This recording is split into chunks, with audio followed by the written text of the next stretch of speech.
With 25 days left for CAT 2025, the plan can neither be 10 new topics or daily mocks.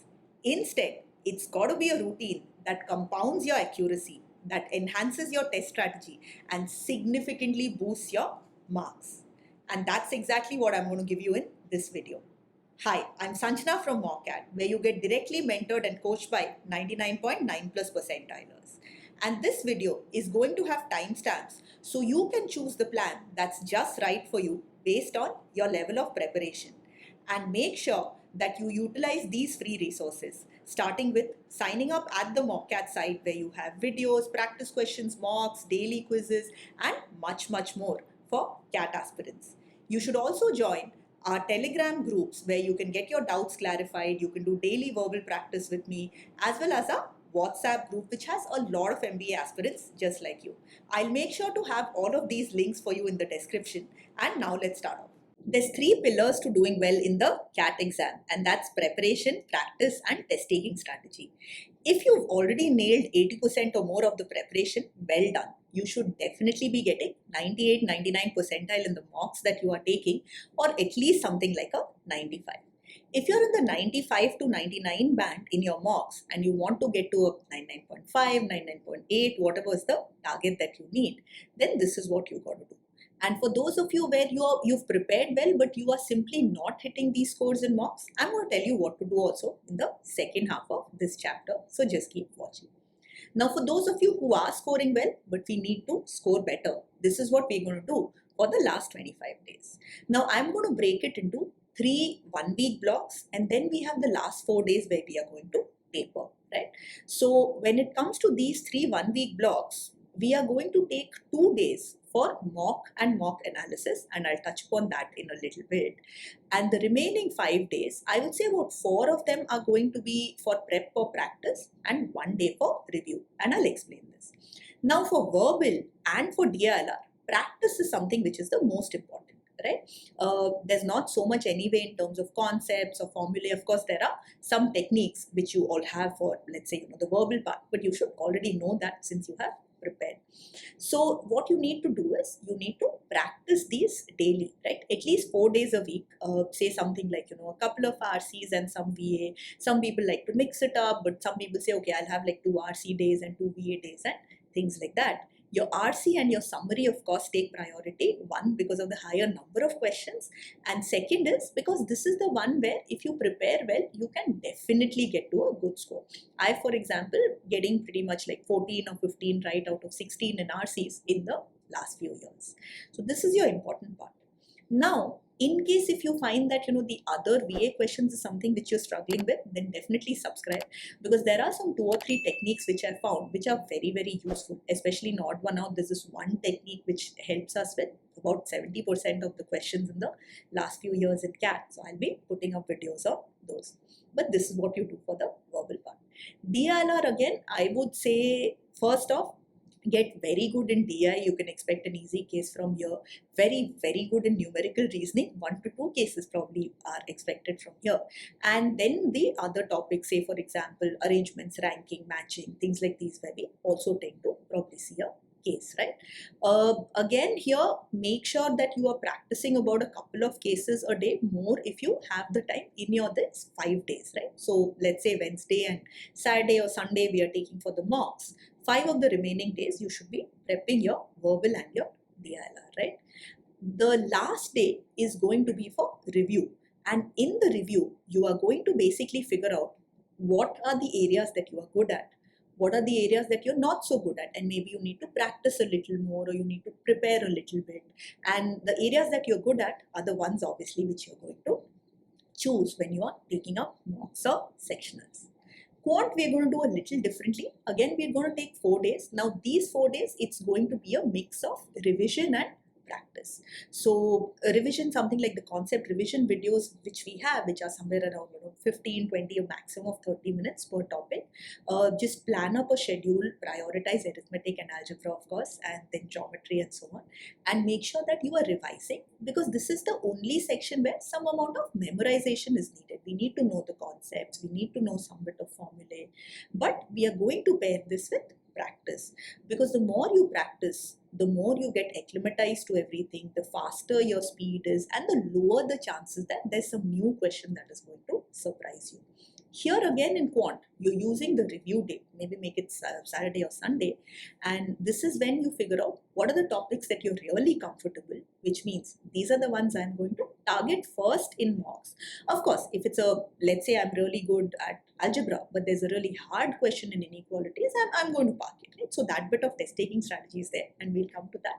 But you have this set of maybe 10 topics which you are very good in, you generally get those questions right. So whether you're using 688 or some other strategy, you can make sure that you are going for these topics first. Right? So this is something which you're going to figure out.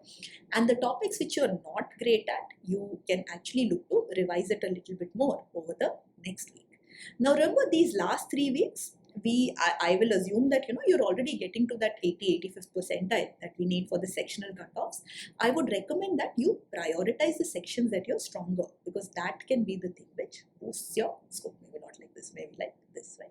But take me for example. So if I'm getting 56, 57 marks on the verbal front, for me to get to 99, last year it would have been about 40 marks more, and to get to like a 99.8, a similar score, right? So if I'm getting 56 in one section, about 60 in another, the other two sections combined, that's 30-30 or whatever mix, that is good enough, right? So you might not get that good in one section, you probably don't need to, but say something like a 45-30-30 is also very good, right? So look at what are your 1 or 2 sections which are your stronger sections. It's always good if it is 2, and make sure that you're really boosting that score with preparation, practice, as well as test taking strategy.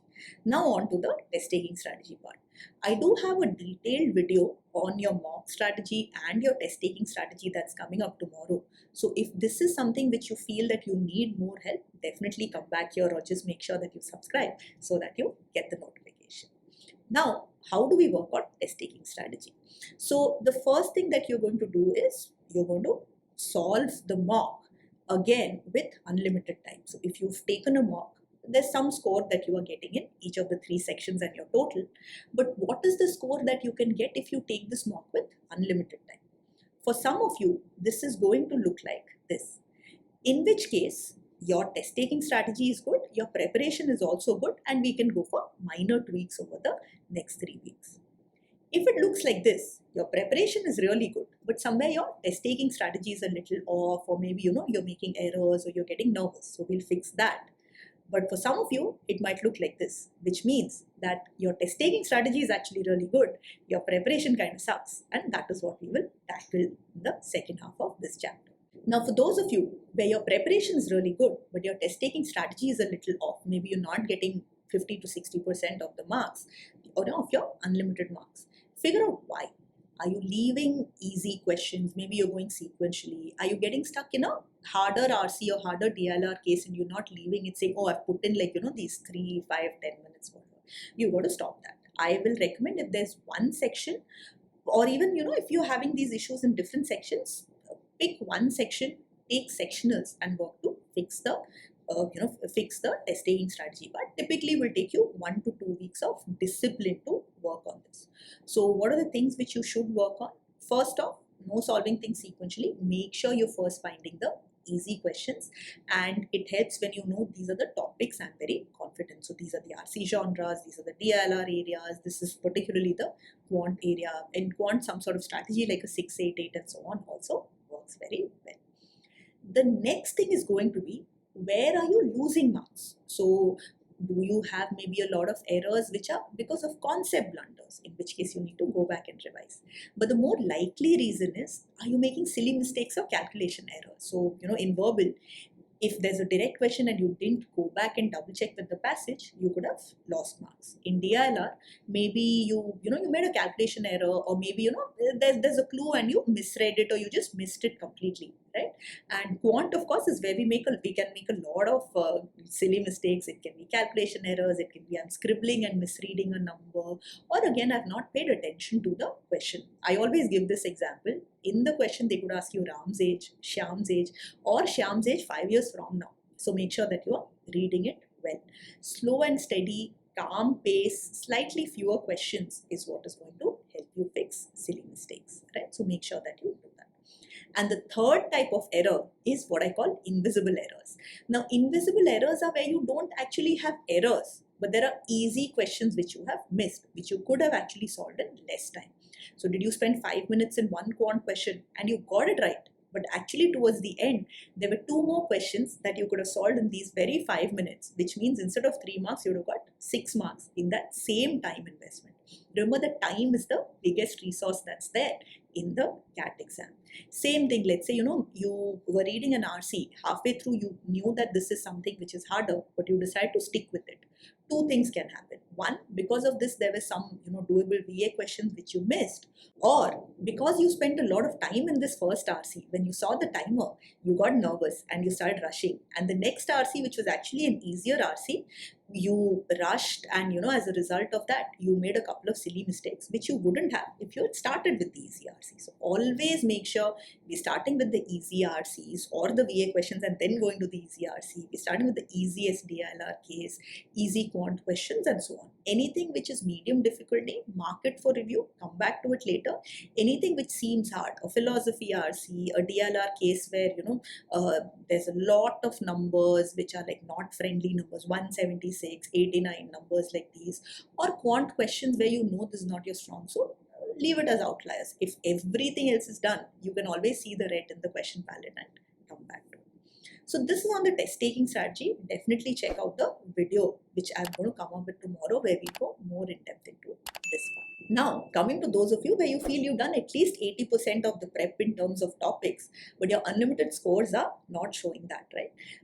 First is make sure you are genuinely using unlimited time. So don't try a DLR case for 5-10 minutes and just give up. Give yourself unlimited time and see how much you are getting. But if that score is still low, then you got to be honest with yourself. Have you really prepared properly? What do I mean by this? Right? So let me take the example of logarithms. Right?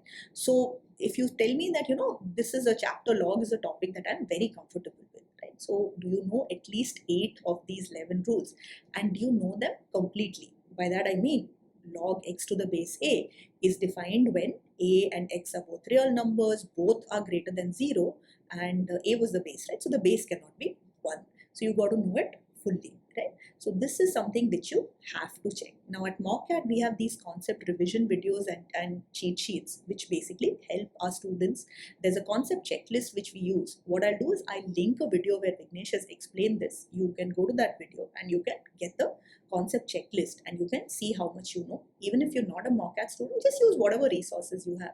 Make sure that you know the concepts really well and make sure that you have practiced as well. See, the first part is knowing the concepts well.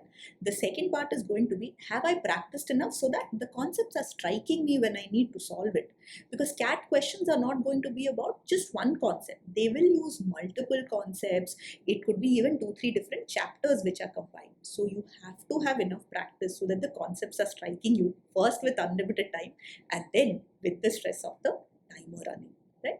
You got to also put in a good amount of practice in verbal and in DLR, especially DLR. You should have done at least 100 cases and you got to be reviewing them every week, just the way as I mentioned for those who are already at a 95 percentile plus. So what I mean by that is once a week, you have to make sure that you are reviewing all the questions that you have done. So let's say there's an RC where you didn't get a good score, or there's a DLR case which you couldn't crack, but then you watch the video, or a quant question you couldn't crack, but then you watch the video. Now you should be able to solve it, right? So I always say that, look at something which you weren't able to do 2 weeks from now. Are you able to do it now on the basis of the solution video which you watched? If you are, that's good enough, right? Because now you know how to solve this question. But if you don't remember the second time also, then you got to maybe bookmark this question or write it down somewhere. Watch the video again try to solve it 2 weeks from now. 1 week is pretty short, you're going to remember. After 2 weeks, you should be remembering it. So this review part is something which is really, really important to make sure that whatever you're doing for the remaining 6 days, you are actually remembering, right? So this is something that you've got to do. You've got your concepts, you've got your practice, you've got your review, and as you are boosting your preparation, take mocks or take sectionals 1 to 2 per week and make sure that you're actually able to see the score. See, it's going to be an exponential curve. It won't be like this, but it will be a little slow and then it will zoom up. So for say about 7 to 10 days, you got to really persist, and probably then you can see the benefits because you've done most of the preparation. Probably some part of it, the polishing is left. So hopefully this helps. Make sure that you check out the mock video that I'm going to put up tomorrow and the quant video where you'll get the concept checklist, and you'll also hear from Vignesh, who's a 99.99 percentiler in CAT quant despite being a commerce student. Even if you're about 50% done, the good news for you is you can still get a really good percentile in CAT 2025, and that is because of the structure of the CAT exam itself. One, typically about 50% of marks gets us to 99th percentile. Usually it's a little bit lower. Last year, for example, 96 out of 204 marks was enough, right? But that doesn't mean that I'm saying, oh, you're done with 50% and you have to do every single question of that 50%. The 50% prep should be by choosing the right topics. So these topics that you see, for example, contribute to such a high share of the exam. So the right topics, if you've prepared them with very good test taking strategy, you can still get to a 99 percentile. Now let's understand how to do that. First off, make sure that all of these topics are done for you. What I've done is I've put the most important in red and the next set in a slightly lighter shade, so you know how to prioritize. Second, make sure that you're practicing enough. You should be as error-free as possible, especially in quant and DILR. We don't want silly mistakes, but we want to also have minimal concept errors. Verbal, some bit of interpretation will be there. If you are getting to like a 3 out of 4 in your medium RCs and a 4 out of 4 in your easy RCs, that's probably good enough. In verbal, the reason that I have prioritized summary along with RCs is that it takes a similar skill set, and these are the areas which usually give us higher returns. In the sense, I've always found for myself where I've been getting 15 out of 16 right and typically 2 out of 3 in summaries or more. And I have also found this for my students that when somebody prepares this part well and has a good test taking strategy, doesn't panic and all of that, we can typically guarantee that you can get a good score. But you could potentially put in a lot of time and effort to something like a jumbled paragraphs and an odd one out and still not guarantee that, yes, I'm going to hit 75% accuracy each time. So that's the thing. Now, a similar thing actually happens in DILR also, right? So this is sometimes, you know, a make or break section in the exam because we cannot be sure, will we get the easy question? Will we be able to get, let's say, 2 cases so that we are getting to a significantly high score and so on. So in this case, what you got to do is a lot of practice and a lot of review. I'll touch upon this in a little while, right? And the next thing in quant, again, a lot of practice. Now practice, first off, if you still have PYQs, especially in the last 4 to 5 years, but anything from CAT 2017 till now, please make sure that you exhaust them. You can do it as practice sets, you can do it as actual mocks, and I've always found that if you take the earlier years, which were 3-hour mocks, you will find that 2 hours will seem a little easier, right? So what does tend to happen in mocks and in the actual CAT exam is by the time we are done with verbal and DILR, a lot of us are tired, and quant we do not give our best. Like I have seen students, a lot of students, where their quant sectional average scores or range of scores will be higher than what they're getting in a mock, because there's a bit of fatigue that definitely sets it. So if you end up taking 3-hour papers, obviously your endurance definitely builds up. So that is something which you can try. But now coming to, first off, what are you going to do? So take it as 3 1-week bands, and the last 3-4 days we are going to taper down. We should ideally not do any work on the Saturday on the 29th. Now these 3 weeks, you're going to do minimal prep, only like if any of these lessons are left, and what you're going to focus on more is your practice and your test taking strategy. The practice is primarily for 2 reasons. The first is to increase speed.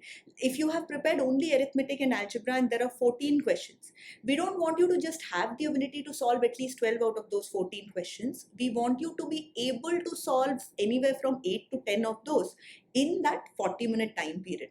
So speed is something which is needed. The second thing is, the more you practice, especially with past questions, you start identifying what you are good at. And I want you to have this list of, these are the RC genres I'm comfortable, these are the DILR case types that I'm comfortable, these are the quant chapters that I am quite comfortable.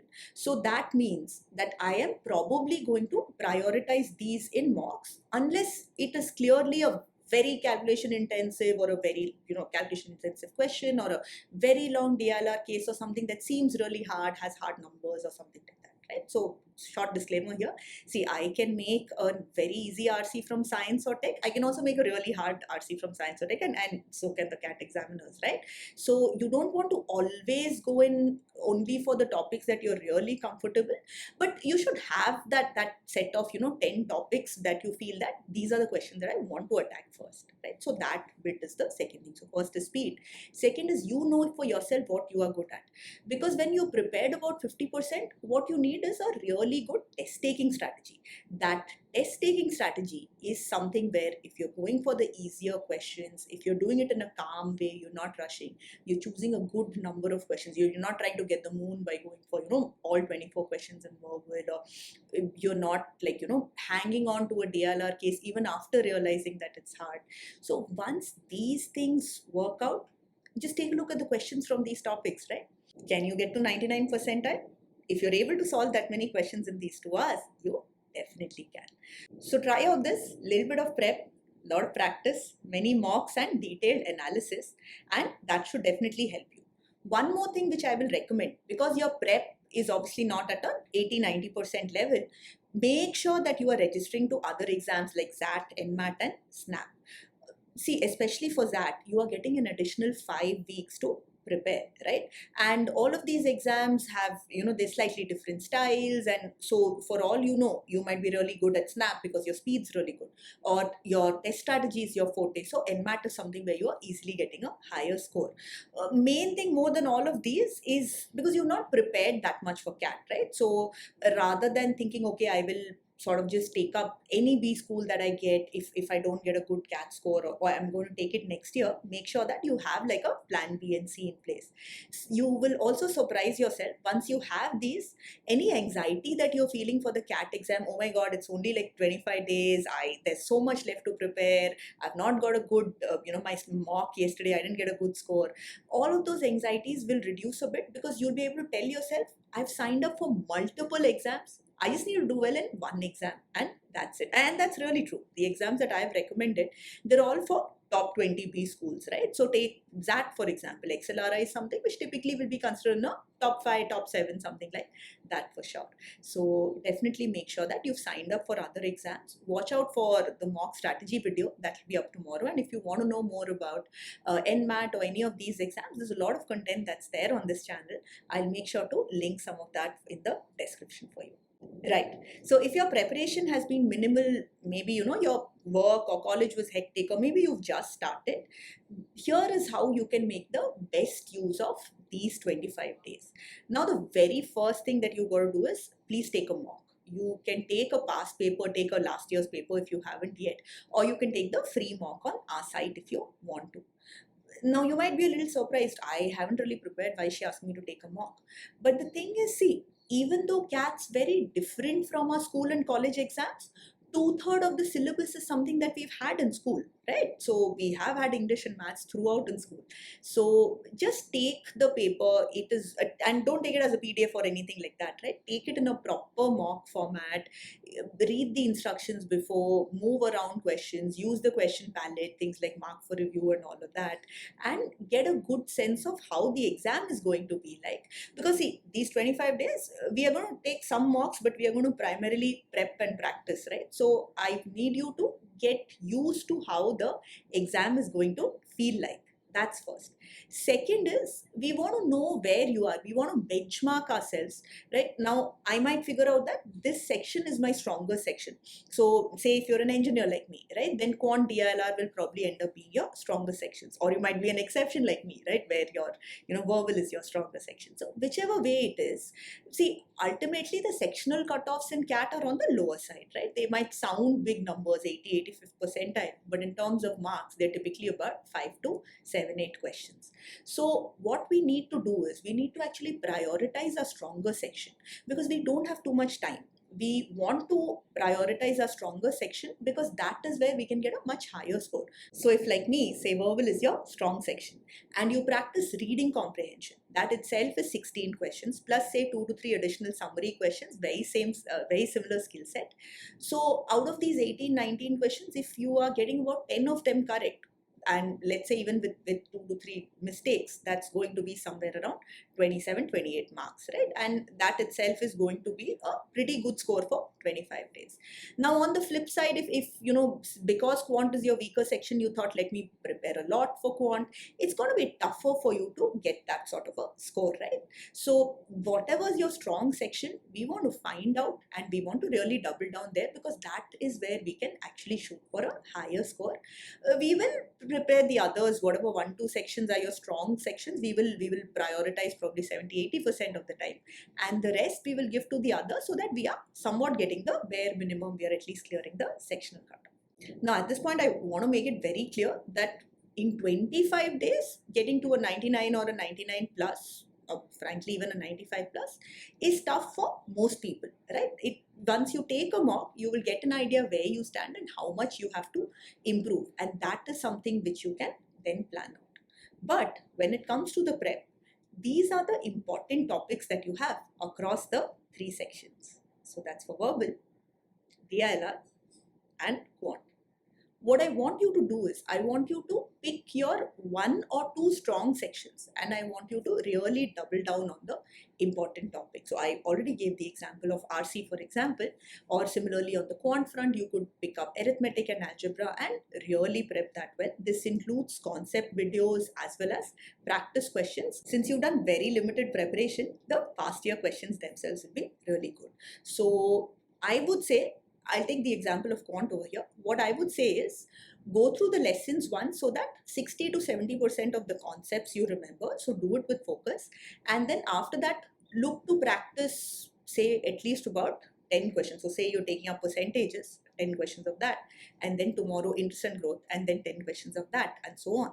And then once the week is done, all of the questions which you weren't able to do, just go ahead and review it once more.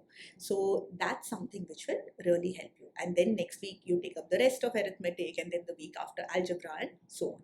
You can do the same thing in verbal and in DILR. That's probably going to be more about techniques and practice. So whatever you've practiced, whatever DILR cases, let's say you're doing 2 to 3 of them every day, Monday to Friday, and then weekend is when you're reviewing all of these cases, especially the ones which you weren't able to solve.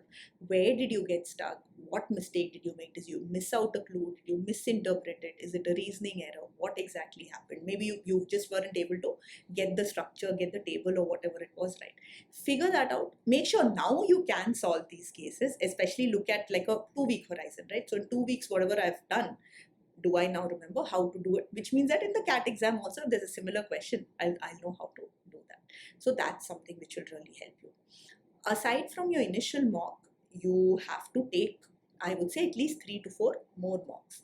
See, the preparation is one part. The other thing is with a timer running, you have to get the questions right and you have to make sure that you're finding the easy questions. So again, if it is quant and you have done some amount of prep, let's say arithmetic algebra, it's probably an easy thing for you to say, okay, I am going to find, all the arithmetic algebra questions and do them.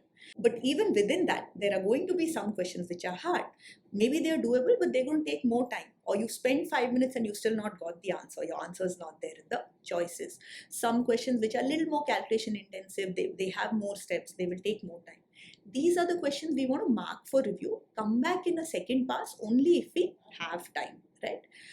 Verbal, again, same thing. I don't want to go for the hard RC first. I want to finish off the easy RCs quickly.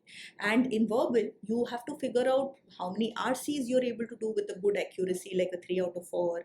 Should you start with VA and then go to RCs? Do you need some time to warm up? So there are a lot of these factors which are there. A lot of these I've discussed in my mock review and mock analysis video that's out tomorrow. Make sure to check that out and then take your first mock. But these are the things which taking another 3 to 4 mocks will really help you. So yes, you're not in a great position because you have 25 days and you have to take what is an important exam. Maybe this is, you're just taking it just for trial, and next year's is really your proper shot. But see, if you're going to get a good score with 25 days of prep, you're going to be really confident for next year. So whatever the reason, whether it's next year or you didn't get time or whatever it is, if I can request you, if you can try to make these 25 days all about CAT, or as much about CAT as possible. I don't mean you've got to become a zombie and you work like Elon Musk and sleep only like 3-4 hours or something. Don't do that. That won't actually help you with the exam. But try to prioritize, prep smart, go for the important topics, practice enough, get your speed up, minimize your mistakes, and take mocks, spend time analyzing them. This is something which can still be turned around to some extent. Again, I don't want to give a false picture. 25 days, 99 percentile, most people won't get. But you can try to get as high a percentile as possible, and there's a smarter way to do this. So just follow these steps and make sure that you get, as I said, as high a percentile as possible. All the best.